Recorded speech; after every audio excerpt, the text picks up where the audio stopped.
Aktris Kia Putri diisukan tengah menjalin asmara dengan Virgon. Hal itu diketahui melalui video yang beredar antara Virgon dan Kia Putri di sebuah klub malam. Namun, Kia buru-buru membantah isu tersebut dan menjelaskan bahwa dirinya dengan Virgon hanya sebatas teman biasa.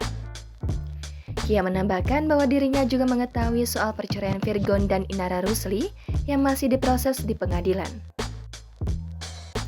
Kia juga menegaskan bahwa dirinya tak ada sangkut paut dengan masalah rumah tangga Virgon dan Inara Rusli. Kia Putri dikenal sebagai aktris FTV di Kejar Brondong pada tahun 2013.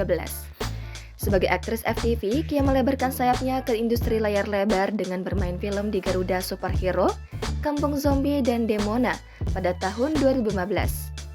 Pada tahun 2016, Kia kembali bermain sinetron seperti Cermin Kehidupan, Pangeran 2, Jo and Jai Detektif Zaman Now, Jodoh Wasiat Bapak 2, serta Putri Duyung dan 1001 Keajaiban. Karirnya di industri tanah air semakin lebar sebagai model. Meski karirnya sukses, Kia dikenal sebagai wanita yang memberi privasi pada kehidupan pribadinya. Kia diketahui memiliki seorang anak perempuan, namun tak diketahui siapa sosok suaminya. Pada Desember 2022, Kia Putri sempat dikabarkan dekat dengan Vicky Prastio.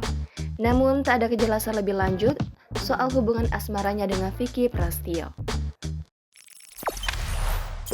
Jangan lupa subscribe, share, komen, dan like ya!